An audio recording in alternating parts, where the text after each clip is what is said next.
Sage Wanderer here, and welcome to Ivil Say Orway Update. Today we're going to talk about the Battle of the Branches. No, I don't mean people fighting with branches. I mean the branches of the government fighting with each other. So, we're also going to consider the branches of the military fighting one another as well. So let's start with the branches of government. We've already seen a virtual war, a war of information and words between the different branches of government. Of course, the judicial branch has stayed relatively silent, letting their rulings speak for themselves. But, Nancy Pelosi representing one branch of the government in the legislative branch as the Speaker of the House. And, she has definitely been involved in a battle of wills and wits with the president, the leader of the executive branch. But we've also seen infighting within the executive branch during the Trump administration. We've seen the deep state, as they've been labeled, trying to undo the president with, investigating him. We have the legislative branch in the form of Nancy Pelosi colluding with deep state members of the executive branch to take down the leader of their own branch. Okay, so we're already seeing a battle of a legal battle, a non-violent so far battle between the branches of government. Now, we're starting to see this civil war break down inside the deep state itself. There are people working inside the deep state to destroy the deep state from the inside out. There are alphabet soup groups that are mostly ran by one side and another alphabet group that's mostly ran by the other side.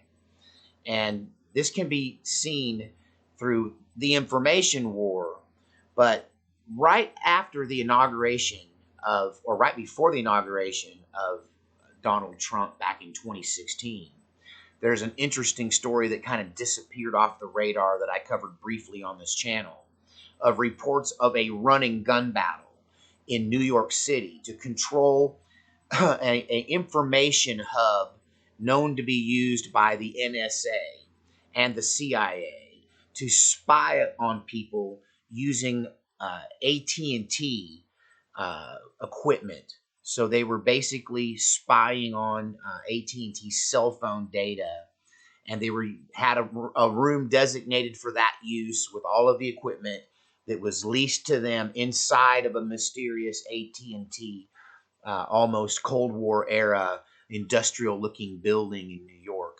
And I could give you the address and all that, but go find out for yourself. If you can even find this information, sometimes it may seem like I'm saying things that aren't true, only because there's such an active campaign to go back in time and erase the past. Biden is currently choosing his cabinet rather, that he intends to install if he gets to that point. And many of them have some really saucy and really dangerous tweets and Facebook posts from the past. And when they were being appointed or chosen to be future appointees, they began erasing their past tweets as fast as they could. And even news organizations, cable news organizations, whichever ones you want now, they're all the same, have done the same thing on YouTube and gone back and removed videos where they contradict what they're saying now. And because, the talking points have switched. We're involved not just in an information war, but we're involved in the infant stages of a future coming violent civil war. And that's what this channel has been based on from the get-go. And I should be saying Ivil Say Orway, but you know what I mean. But at any rate, there was a running gun battle over control of this one room, right? I think it might have been just days before the inauguration of Donald Trump. And the storyline that I got from various sources, and this is pre-Q, by the way. This is before Q was a thing. And there were members of the NSA that were pro-Trump and there were members of the CIA that were anti-Trump, and the CIA had control of this facility, and these NSA officers swatted their own facility to root out the CIA and take control of this monitoring station that they had in conjunction with AT&T. And I believe it was successful, and they routed the CIA out of there and covered the whole thing up. But what they couldn't cover up was a running gun battle as they chased each other down the New York City street at 3 o'clock in the morning.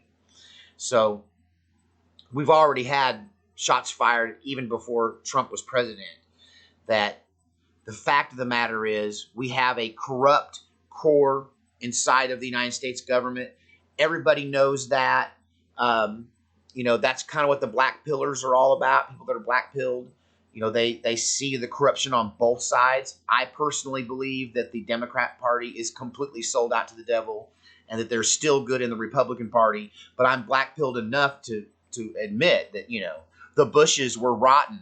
I wish I'd never voted for either one of them, but I did, because I didn't know the truth back then. I don't have an excuse now. I know the truth. Trump knows the truth. That's why Trump ran for president. This is, in fact, what we asked him to do, which is draining the swamp. This is what we're seeing happening right now with this election. Whether he, set them up or whether he's just smart enough to know, look, we're going to run this. We're going to run our part of this election on the up and up.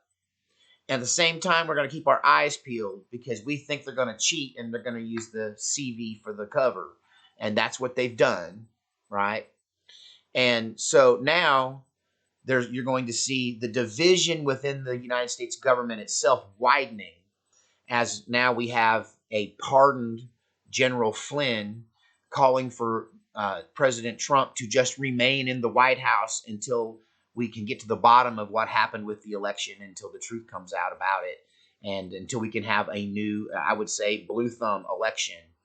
So we need to do like hashtag blue thumb election. We need a new election. If you look at my song I wrote called Tainted Vote, you'll see in there that I didn't ask for a recount. I didn't ask for this to go to the Supreme Court. My request in that song was not that the issue be settled in the courts or by the legislature of the states. This is a tainted election. That was a tainted vote. It was tainted enough that no one, up to 75%, that's a super majority of the population now, believe the Democrats stole this election for Biden and that this was not on the up and up, and that there are all kinds of problems. You want to play semantics of whether it was fraud or whatever. I don't care what you call it. It wasn't fair. It was an unfair election, and we need to have a fair and legal and both sides watching very closely election so the will of the people is upheld. Because this country is of the people, by the people, and for the people, okay? This is what it was designed to be. The ultimate power is in the people. It's not in the courts. It's not in the Supreme Court. It's not in the military. It's in the people. We are the government. We must take control of our government.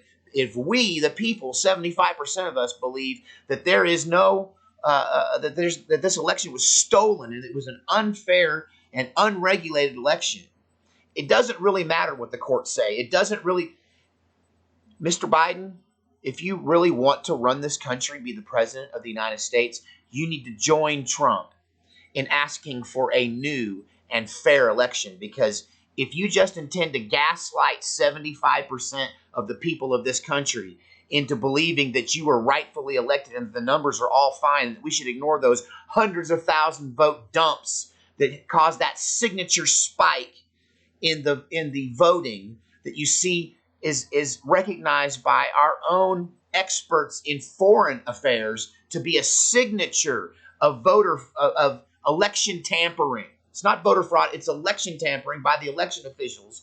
And it's been going on in other countries, hence why we had to have the blue thumb elections in Iran and in Iraq and Afghanistan, so that we would not have to, so that they would all know that it was on the up and up, because it'd been rigged so many times before. It's just always rigged. They're always rigged. America's the only place that's ever had true and free elections, if you want to know the truth. Well, and potentially Great Britain. Most every other place is so rife with fraud and the elections are all rigged, and everybody knows it. It's what we call a banana republic. It's not. It's a dictatorship in disguise. And that's what's about to happen to our country. We're about to be a dictatorship in disguise if we let a rigged election decide our president. And yes, I'm a Trump guy, but if we have a new election and everybody gets a blue thumb, and I believe it was on the up and up, and you still choose Biden, I will tip my hat to the guy as long as he follows the Constitution. I won't follow any president that doesn't follow the Constitution. So what happens when people start to divide the government up, and the House of Representatives says one thing and the Senate says another thing, and the courts say, they side with one side or the other, with or for or against either guy, right? What happens when that break starts to happen in the military? Because already we're starting to see one side say, Trump, call in the military, declare martial law, and let's have a new election, right? We're just going to put a stop to this and freeze everything and have a new election. And if you try to stop us, you're an enemy of the state and you'll be treated as such. One side, including other retired generals other than Flynn and other important people, I won't go through the list of names, are calling for this action for the President of the United States, Donald Trump. Then on the other side, you've got them threatening to use Navy SEALs. Barry Soetoro, Barack Obama, the murdering, drone driving mad bomber of our former republic. He has come out and said that the Navy SEALs will drag the President of the United States out of the Oval Office if he refuses to leave. How many Navy SEALs do you think it would take to stand up to 500,000 armed militiamen who'd taken the Capitol over? Mr. Soetoro, if you plan on doing that, that's probably what you're going to be facing. We raised 30,000 in Virginia on a freezing cold day in January of 2020. January 20th, 2020. Interesting date. I was there. There was enough people there to just take over Virginia and march straight into Washington before the military could get their boots on, assuming the military wouldn't break in favor of said action and back the militia. So, 100,000 man army, a 500,000 man army, that's not an unthinkable number. Not at all. When you're considering that 75%, up to 75% of people, depending on the poll, some say 30% of Democrats and 75% of Republicans and like 51% of the populace. But other polls have that up closer to 75%. I think if everyone were honest about their opinions, because, I used to be on the left side of things. I used to rub elbows with, I'm a musician, right? You guys know my past. You guys know who you're talking to. I'm a lifelong professional musician. Yes, I was a preacher for a while, but I've always been a musician, and that's had me in contact with people on the left. And I'm more like, excuse me, I don't have a cough button. But so I've lost my train of thought. But yeah, the people on the left, if they're 100% honest, if you go back to what comedians were saying about elections in the pre-Trump era, in the pre-Obama era, members of the left have always said the fix is in and your vote doesn't count. When people are trying to figure out numbers or try to figure what the Ivil Say Orway will be, they're looking at voter numbers. Well, most of the left don't vote because they don't give a flip, because they believe that the elections are robbed all the time anyway, and have, since George Carlin days. He used to talk about it. He's a Raven lefty, or was. So I think George Carlin would probably be a Trump guy right now. At least he'd be turning this direction, because he used to tell us how the elections are rigged and how you're all a bunch of fools to believe it. He's the original black pillar, if you want to know the truth. And so I think if everyone was 100% honest, I think most people know that this election was stolen from Donald Trump and that Biden is an illegitimate president. And I think that when that many people, even if it's 51%, even if it's most Republicans believe that, if you want to rule this country peacefully and peaceably and avoid a civil war, you call for a new election. You just put everything on hold. The whole world stops. Screw the. It doesn't really matter if we're all at war, right? What does a pandemic matter if bullets are flying, right? So you just put everything on hold and you deal with this election and you head it off at the pass before it can become a shooting war, before the branches of government start turning on each other, before the military starts divvying up the toys. I mean, that's what'll happen. That's what'll happen really long before anybody like you or me get involved in this. The guys in the military are already going, one for me, 1, 2 for you, 1, 2, 3 for me, 3 for you, 1, 2, 3, 4 for me, 1, 2, 3, 4. You know what I mean? Remember that little trick when you were kids and I'd end up with a pile of bubble gum and they couldn't figure it out because it looked fair until they paid attention. But there's a lot of guys doing that with tanks and airplanes and bases and submarines, and it's going on. There's secret talks right now in the military. Who are you going to back? What if Trump doesn't leave? Are we going to actually go to the Washington and dig Trump out of the White House? You'd think the Navy SEALs weren't listening when Barry said that. I heard Owen Schroyer say around that same time that it's much more likely that the Navy SEALs would be on board with going after Obama than they would be after Trump because they're Trumpers. I don't know about that. I don't know. Military has one boss, and they understand that. And it's the Constitution. It trumps all other bosses. But, hey, military men can be bought or harassed or, what's the word I'm looking for, blackmailed, just like anybody else, right? And so to say that everybody in the military is on one side or the other is wrong. And when push comes to shove, they're going to start fighting over the toys. It's what kicked off the last big fight between the states. You're going to see governors picking sides. You're going to see legislatures that are controlled by one or the other, driving the other legislative members of the opposite minority out of the state houses with sticks. Like this happened before. You have fist fights breaking out over this stuff. And so I think you can expect all of that to happen unless we get a new election. Now, the alternative concept is everybody's just lazy and nobody really cares. And everybody's just really concerned about keeping their entertainment sources coming in and keeping their food in their mouth, and keeping their cushy, environment around them. And they'll do anything, including give up all of their freedoms and submit to a new world order just to keep their cushy little nest padded. I did a video on this channel where I called people out who voted for Biden. And I said, if you voted for Joe Biden, you're an evil person and an enemy of this country, or you're just plain stupid and you need to wake the heck up and get a clue.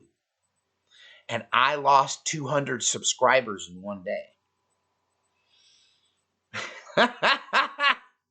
And a few people had the guts to come on and say, well, I voted for Biden. And my answer for them was, well, bless your heart. Because in one particular case, I didn't think that viewer was evil, but I can't believe why they voted for Biden. And all I can think of is they have student debt. That a bunch of you have sold your soul to the devil for your student debt. You have a mountain of student debt for your worthless degree that taught you nothing because they said you needed to have it. And now you're going to get it paid off by Biden, so you voted for free college for yourself. And all I have to say is, what about all of those people who worked so hard to pay off their college debt? Didn't you just steal from them?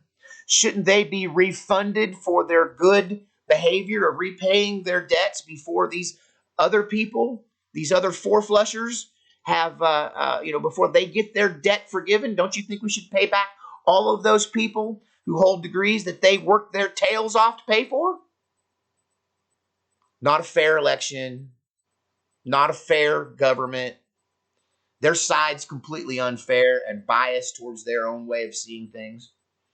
So I suspect there's a third kind of people. I still put them in the evil category. But there's a third kind of people that voted for him. And it's the people that want the free stuff. And that's about as evil as it gets. You're going to sell out your country. You're going to sell out your birthright for a bowl of stew.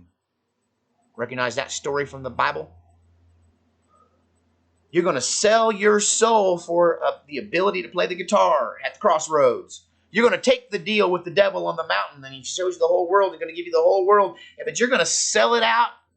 You're going to sell it out for some free schooling. You're going to sell it out for some free health care. You're going to sell it out so you can stay home during the fake emergency and still get paid more than you did to go to work. So there's a subdivision of evil. There's the lazy evil, the self-centered evil. And the thing is, they don't think they're evil. They just think they're looking out for number one.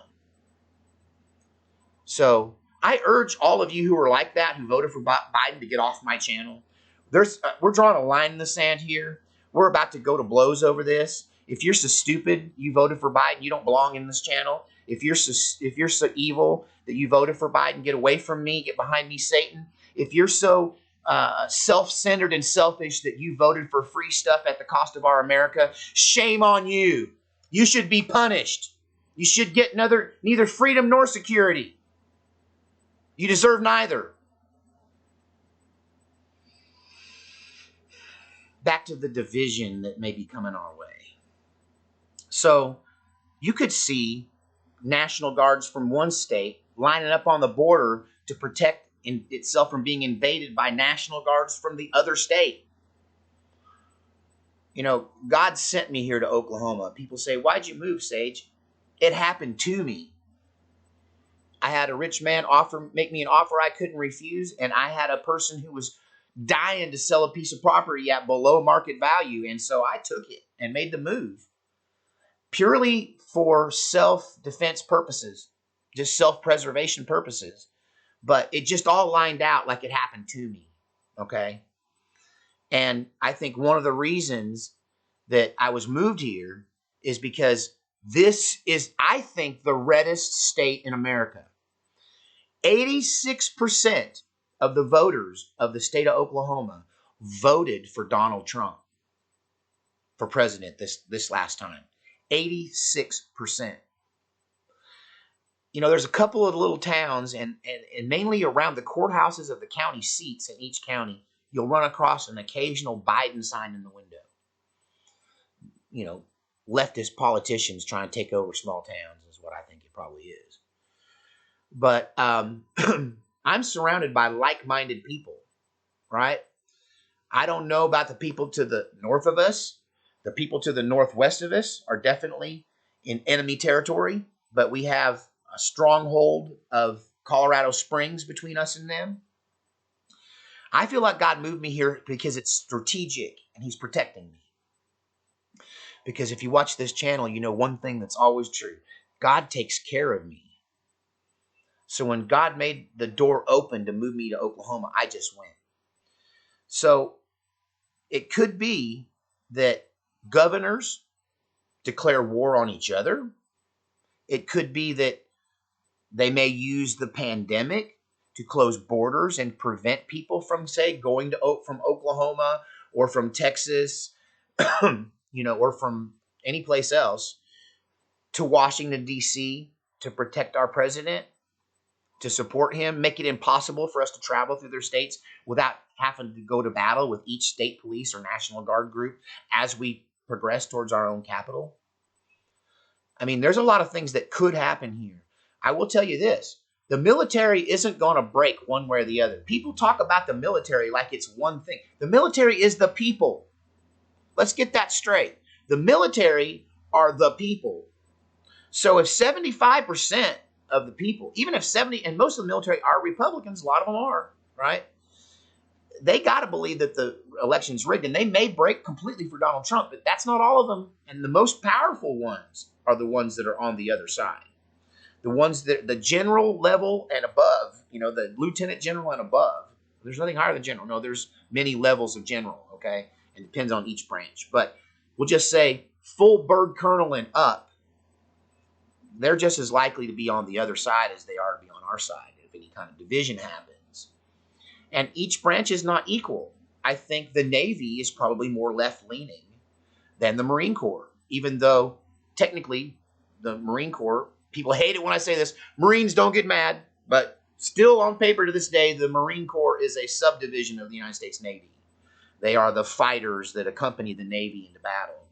Or as the Marines like to say it, they're taxi cabs for Marines. That's what the Navy is. The Navy's just buses for the Marine Corps. You know where my loyalties lie. Semper Fi, hoorah! Sorry. Oh, had to get. Sorry. Little tip of the hat to Tim Taylor Tool Time. So the division in the military could be branch against branch. The Marines could break out to support the president, and the Army and the Air Force and the Navy may side against them. Certain ships may go, I'm going to join the Marine Corps, and they just leave the Navy and drive off. Some pilots for the Air Force may decide to land on a Marine Corps air base the next time they're out doing maneuvers and basically join the other side. This all seems crazy, and I tell you, a lot of the things I'm talking about have never been really even tackled in a movie.